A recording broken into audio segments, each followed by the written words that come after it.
नमस्कार दोस्तों, स्वागत है आपका हिंदी नॉलेज शो में। तो दोस्तों, जो खबर मैं आपको बताने जा रहा हूं, आप मेरा यकीन मानिए, जब मैंने इसे खुद पढ़ा ना तो मुझे यकीन नहीं हुआ, क्योंकि कोई भी इसके बारे में सोच नहीं सकता था। यहां तक कि बड़े बड़े एक्सपर्ट और अर्थशास्त्री भी इस पूरे मामले को देखकर हैरान है।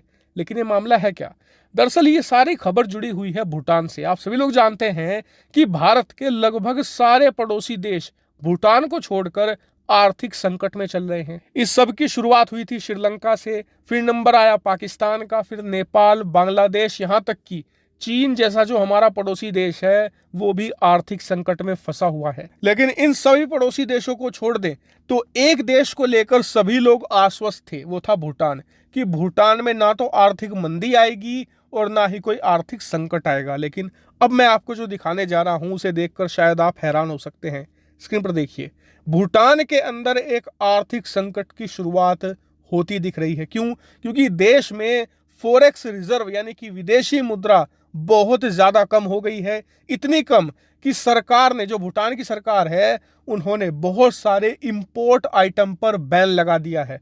कोई भी चीज वो दूसरे देशों से अभी नहीं खरीद रहे हैं। क्यों? क्योंकि उसकी पेमेंट करने के लिए उनके पास फॉरेक्स रिजर्व बहुत ही कम बचा है। और कहा यह भी जा रहा है कि इनका विदेशी मुद्रा भंडार इतनी तेजी से खत्म हो रहा है कि आने वाले कुछ समय के बाद ये पेट्रोल, डीजल जैसी जो बेसिक चीजें हैं वो भी इंपोर्ट नहीं कर पाएंगे। ऐसे में भारत को भूटान को रेस्क्यू करने के लिए आगे आना ही पड़ेगा। और कहा जा रहा है कि भारत भूटान की मदद करेगा भी, क्योंकि भूटान ही हमारा एक ऐसा पड़ोसी देश है जो हमारे साथ लॉयल रहा है, हमारे साथ हमेशा वफादारी निभाई है, कभी भी भारत की पीठ में छुरा नहीं घोंपा है। वरना आप जानते ही हैं कि भारत के लगभग हर एक पड़ोसी का इतिहास ऐसा ही है कि ये भारत से मदद लेते हैं, मदद लेकर जब अपने आप मजबूत हो जाते हैं फिर हमारी पीठ में आराम से छुरा घोंपते हैं। भूटान वैसा नहीं है और इसीलिए भारत भूटान को तो बिल्कुल भी नहीं डूबने देगा।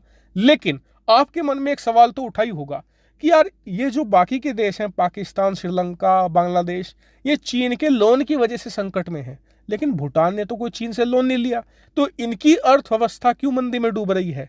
क्या भारत ने लोन दिया इस वजह से? नहीं। दरअसल भूटान के संकट के पीछे सबसे बड़ा कारण है भूटान की इनकम। भूटान की जो ज्यादातर कमाई होती है, जहां से विदेशी मुद्रा कमाते हैं, वो होता है टूरिज्म। टूरिज्म से ये अच्छी खासी कमाई करते हैं। लेकिन पहले 2 सालों तक कोरोना की वजह से इन्होंने टूरिज्म को बैन रखा और अब भी बहुत ही कम संख्या में लोग टूरिज्म के तौर पर भूटान में जाते हैं, जिससे कि भूटान के लोगों की कमाई और भूटान की सरकार की कमाई भी बहुत ज्यादा कम हुई है। इसके अलावा खर्चे इनके वही हैं जो अब से 4 साल पहले थे, वो कम होने का नाम नहीं ले रहे। इसीलिए इन्होंने खर्च ज्यादा किया है, कमाई कम की है और इसीलिए खजाना लगातार कम होता जा रहा है। इसके अलावा भूटान की सबसे बड़ी गलती मुझे ये लगती है कि इन्होंने अपने सारे अंडे एक ही टोकरी में रखे। मतलब इनकी इनकम का सोर्स एक रहा, डाइवर्सिफाई नहीं किया, सिर्फ टूरिज्म पर ही बहुत ज्यादा निर्भर रहे।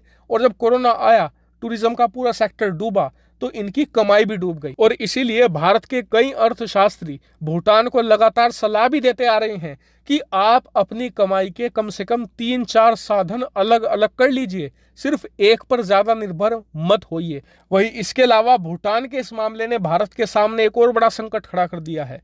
अब भारत का हर एक पड़ोसी देश आर्थिक संकट में है और भारत को चीन, पाकिस्तान को छोड़कर हर एक पड़ोसी देश की थोड़ी थोड़ी मदद तो करनी पड़ेगी और भूटान की तो पूरी अर्थव्यवस्था को संकट से बाहर निकालना पड़ेगा। ऐसे में ये भारत के सामने एक बड़ा चैलेंज है।